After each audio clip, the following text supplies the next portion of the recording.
Welcome into the show. This was a big week in the religious world with the passing of Pope Francis. Now, you may wonder why Protestants would care about what goes on in the Catholic Church at all, and I get that, but when it comes to what is seen as Christian or perceived as Christian in the world, whether we like it or not, the Catholic Church is a major player and a major voice in that. And so I wanted to spend some time breaking down the influence that Pope Francis had on the direction of the Catholic Church during his time leading the church. And this week, I've got so much to cover that I cannot fit in a face palm of the week, but we will get back to that next week. So here we go. Overall, it would appear that Pope Francis's influence over the church was confusing. He seemed to be open to things that no other pope has ever entertained, but at the same time, when he was pressed, he would usually come down on the side of the official position of the church on things like homosexuality and abortion, things like that. So really, virtually nothing changed except he raised an awful lot of questions. And so, here's the thing. When you really drill down the things he said, though, there can be no doubt that he shifted the Catholic Church in a very leftist direction. Al Mohler says, at times he appeared ready to make some binding declaration toward more liberal doctrinal and moral teachings, but those really never came. He suggested doctrinal changes and a more liberal position on moral issues, but never delivered on the big questions. All that is left for his successor to work out. So basically, he just left a firestorm for whoever follows him. And so Francis will go down in history, Al Mohler says, as the Pope of liberal gesture, the vicar of equivocation. So in a sense, he raised a bunch of crazy questions, and he left it up to his successor to work those things out. He breathed life into the liberal wing of the Catholic Church and then emboldened them to speak out, but he never really gave them what they wanted. So really, he kind of frustrated a lot of people. So let's get into some specific positions that he took, and let's look at those things from a biblical perspective. Now, if you scroll back through my episodes, you will see one entitled, Is the Pope a Heretic? And that episode was based off of something that the Pope said at a youth conference, and here's what he said. And I'm not going to read the whole quote. You can go back and look at that episode. I hope you will, because I really want you to have things in context, right? But here's the controversial part of what he said.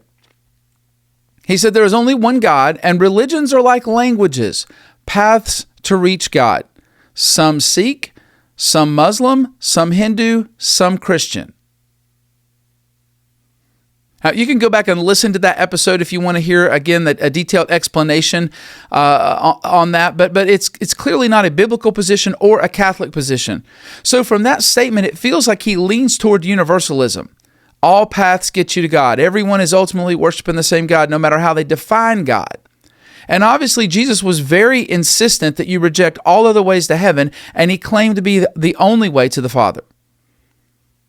And while the New Testament talks about being saved by grace through faith, and the Catholic Church tends to add works to faith and grace, the Catholic Church's position has never been that the worship of other gods will get you to heaven. So again, I won't rehash that. You can go back and look that episode up. So let's get into what he said about homosexuality. In a January 15, 2024 Reuters article, here's what they said. Pope Francis on Sunday defended a landmark decision approving blessings for same-sex couples, suggesting that those in the Catholic Church who have resisted it have jumped to ugly conclusions because they do not understand it. And here, quoting the Pope, they said, sometimes decisions are not accepted, but in most cases when decisions are not accepted, it is because they are not understood. That's what Francis said in response to a question about the December declaration.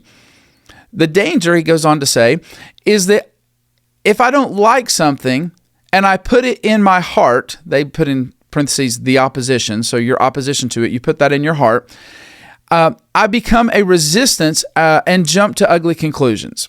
He said during a link from his Vatican residence on Italy's Channel 9. He goes on to say, this is what happened with the latest decisions on blessings for all, he said, referring to the declaration known by its Latin title, Fiducia Supplica. Since the original declaration, the Vatican has been at pains to stress that the blessings do not amount to an approval of gay sex and should not be seen as anything remotely equivalent to the sacrament of marriage for heterosexual couples. Again, look at the way that he lit fires and then he backed away from them. He says that priests should bless gay couples. But then he just says everyone should be blessed and gay sex and marriage is wrong. So he's kind of opening the door for things, but not stepping through them. And that kind of really marks how he led.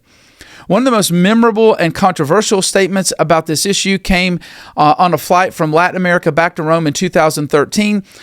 He was asked about a gay lobby inside the Curia, and he said, "I haven't found anyone with an identity card in the Vatican with the word gay on it." Then he continued, "But if someone is gay and is searching for the Lord and has goodwill, then who am I to judge?"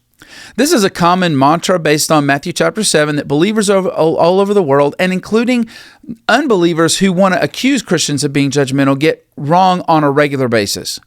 If a person is claiming to be a Christian and is living an unbiblical lifestyle, we are told as Christians to intervene and even step away from fellowship with that person if they do not repent. We're never to have judgmental hearts or feel that we're better than anyone else. We're supposed to investigate our hearts and our motives first. But in the very same passage where Jesus said, "Judge not," he goes on to say, "Then you go and you help your brother with the speck in their eye." So then you do go and you do point it out. The idea that as believers we don't declare certain things wrong that God has declared wrong because we can't judge is not a biblical principle at all. In May 2018, Pope Francis told Juan Carlos Cruz, a gay man, that God made you like this and he loves you, according to the AP. This, again, is not a biblical position. Yes, God loves this person. He got that part right. But to indicate that God made you to desire sin is just wrong. God made us perfect, and sin marred the way that we were created, and so now we are born with sinful desires. The world offers this whole I was made this way argument as a reason not to submit parts of their lives to the Lord. We are broken, and we need to give that brokenness to the Lord for Him to work in our lives and transform us, no matter how personal those sinful desires feel. In January 2023, Pope Francis said that being homosexual isn't a crime and called laws that criminalize homosexuality unjust in an exclusive interview with the AP. He reiterated, however, that the Catholic Church holds that homosexual activity is sinful. The comments came after at least 20 states introduced Don't Say Gay legislation, laws that restrict public school teachers from discussing LGBTQ history or people in public elementary schools. So, first of all, it's the AP that's calling these laws Don't Say Gay. That's not what they were called. It's absolutely ridiculous. It was very much a campaign of the left to smear these laws. That's not what they were. These laws were to protect the innocence of kids from perverted subjects. That's what they were designed to do. So the problem with the Pope here is that this is his response to these laws. We can't pass laws to protect kids from inappropriate sexual content because he thinks it's criminalizing homosexuality. That's his response. That's where he's coming down on this. Again, he never changed his position on the fact that it's a sin, but he did way too much to loosen the church's stance on the issue.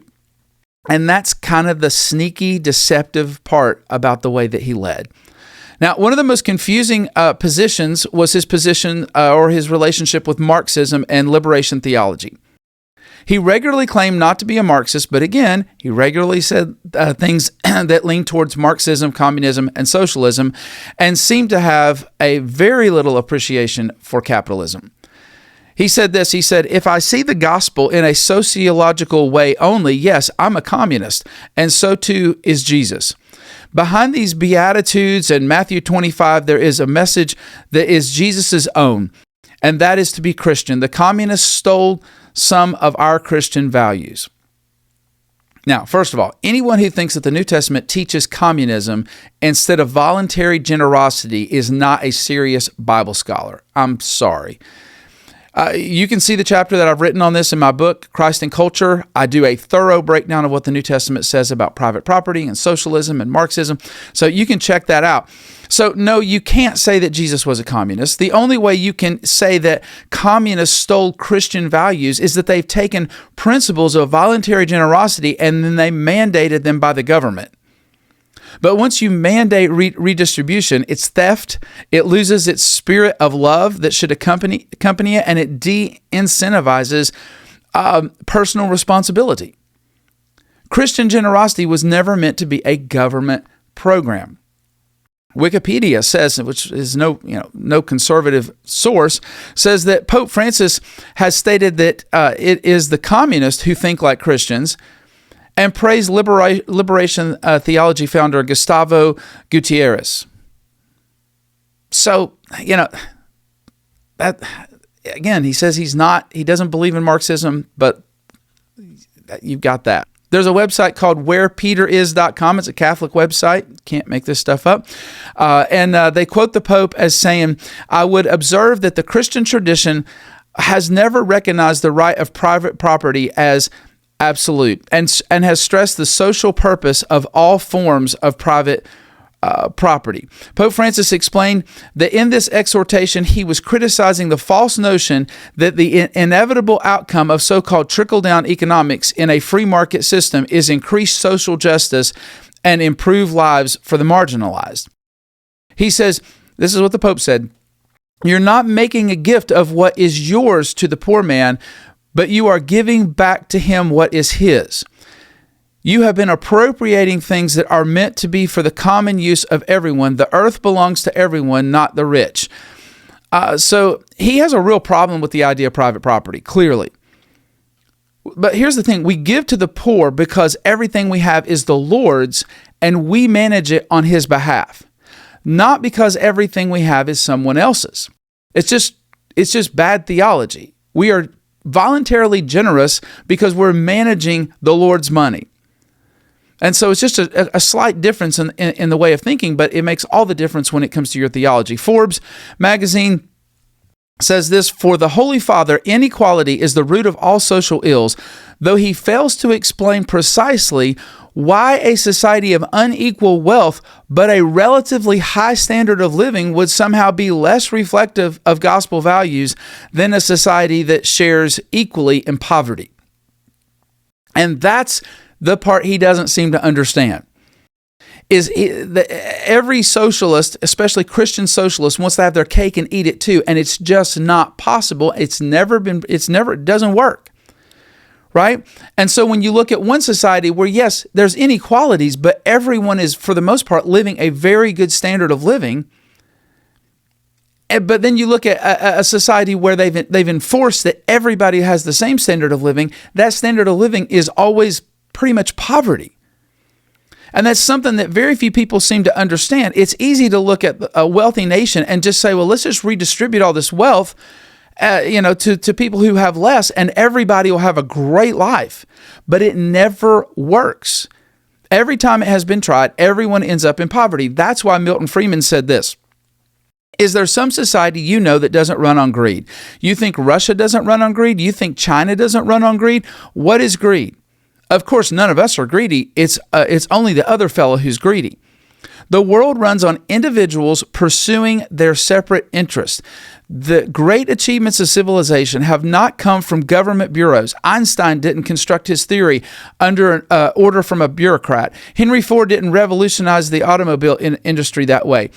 In the only cases in which the masses have escaped from the kind of grinding poverty you're talking about, he was being interviewed by somebody, the only cases in recorded history are where they have had capitalism and largely free trade. If you want to know where the masses are worse off, it's exactly in the kinds of societies that depart from that, so that the record of history is absolutely crystal clear that there is no alternative way so far discovered of improving the lot of ordinary people that can hold a candle to the productive activities that are unleashed by the free enterprise system. So, it's just kind of a head in the sand approach. It's a you don't understand the history and you don't understand economics to take the positions that he took.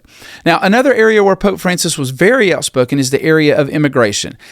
He was especially vocal about the Trump administration's policies. He never seemed to have an issue with the immoral things that were occurring because of Biden's open border policies. He had no problem with those, never said anything about those. In February 11th of this year, so just think about that. You're half a month away from the inauguration. And he felt it was important to write this letter to U.S. bishops, and here's part of what he said.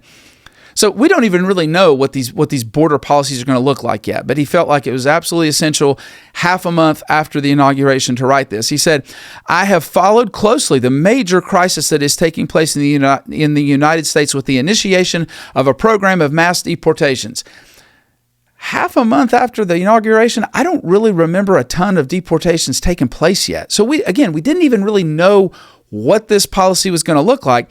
He says, "The rightly formed conscience cannot fail to make a critical judgment and express its disagreement with any measure that tacitly or explicitly identifies the illegal status of some migrants with criminality." So he doesn't seem to value at all the concept that breaking an immigration law to come here is some aspect of criminality. But he says it's a terrible thing. Your conscience has got to be messed up if you can't understand that somebody who has illegal status is not a criminal. At the same time, he says, one must recognize the right of a nation to defend itself and keep communities safe from those who have committed violent or serious crimes while in the country or prior to arrival. Again, head in the sand, right? You should let everybody in. Don't consider illegal entry as a criminal activity. But nations do have the right to defend themselves and make sure they're secure. Okay, well, how do you do that if you don't know who's coming and who's going? And so he goes on to talk about those who just came here because of hardships in their countries, but he fails to mention that the U.S. has always had a process in place for people who are truly seeking asylum. And he doesn't factor at all the fact that a nation cannot take unlimited immigrants. It just can't do that. So when asked about Trump's campaign promise to build a wall in his previous campaign, in the first campaign, the Pope responded that anyone who builds a wall rather than a bridge is not a Christian. Now, I don't know if Trump's a Christian or not. I'm here to defend that. But I suppose that he never read the book of Nehemiah, an entire book in the Bible about building a wall. So somehow he seemed to have his head in the sand on this issue. Is he for drug trafficking, human trafficking, gun trafficking, gangs invading a country? Is he for those things? Is he okay with those things? The sex trafficking? Is he okay with those things? Because there's only one way to stop that. What would be his plan to stop all of that without securing your border and making sure that people follow a process for entry, and if they don't, that there's consequences? What is his plan? What does he call it when someone breaks U.S. laws to come here? And has he read Romans 13? All right, a couple of more things to look at as we try to speed through this. I know this is going to be a little bit longer episode. When it comes to abortion, in September 2021, a reporter asked the Pope Francis whether politicians who support abortion should be able to receive communion during Mass. At the time, American Catholic bishops were debating whether or not Joe Biden and House Speaker Nancy Pelosi, both practicing Catholics who also support abortion, should be barred from communion. Pope Francis responded that he didn't want to speak directly to the United States, but the principle. And so he wants to just address the principle. And he said this: if we look at the history of the church, we can see that every time the bishops did not act like shepherds when dealing with a problem, they aligned themselves with political life on political problems. I'm not even sure what he meant by that, but they said he went on to say he had never refused communion to anyone. So I guess that's his answer. Just another example where he took the correct position. Okay, he's against abortion, but he shied away from any accountability for not doing the right thing. So for him, having a shepherd's heart, according to him, means never correcting anyone or holding them accountable. And yet the Bible is clear that as believers, we do hold one another accountable. All right, let's get into this one. Climate change. Climate change was a big deal for him as well. Climate change is a global problem with, this is what he said, climate change is a global problem with grave implications, environmental, social, economic, political, and for the distribution of goods. Pope Francis wrote that ahead of the United Nations Climate Change Conference in Paris. It represents one of the principal challenges facing humanity in our day. Its worst impact will probably be felt by developing countries in coming decades. Should Christians take care of the environment? Absolutely. God charged mankind in the Garden of Eden to be caretakers of creation.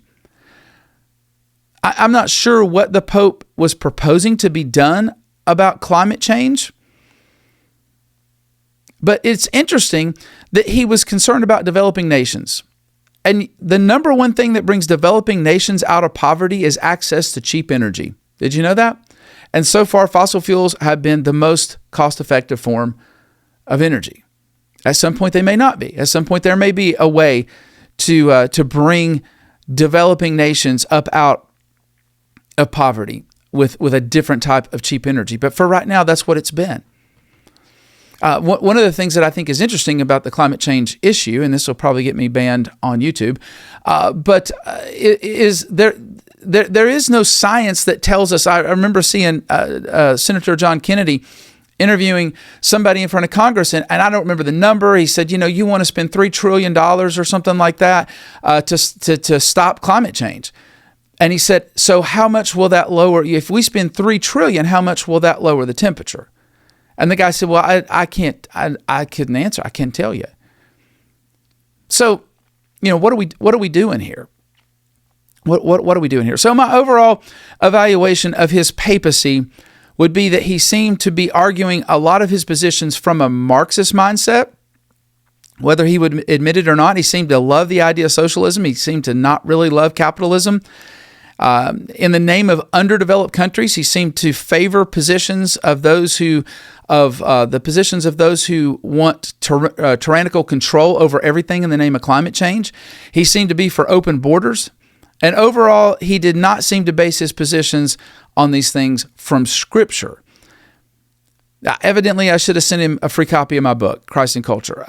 But I think history will show that he destabilized the Catholic Church and brought them one step closer to either major strife or compromise. I think they're headed to one or the other, and I feel sorry for the guy who's got to follow him. So what do you think about his legacy? What do you think will be his legacy? I would love to hear your thoughts. Thanks for sticking with me as we did this deep dive into Pope Francis's leadership. We will see you next week.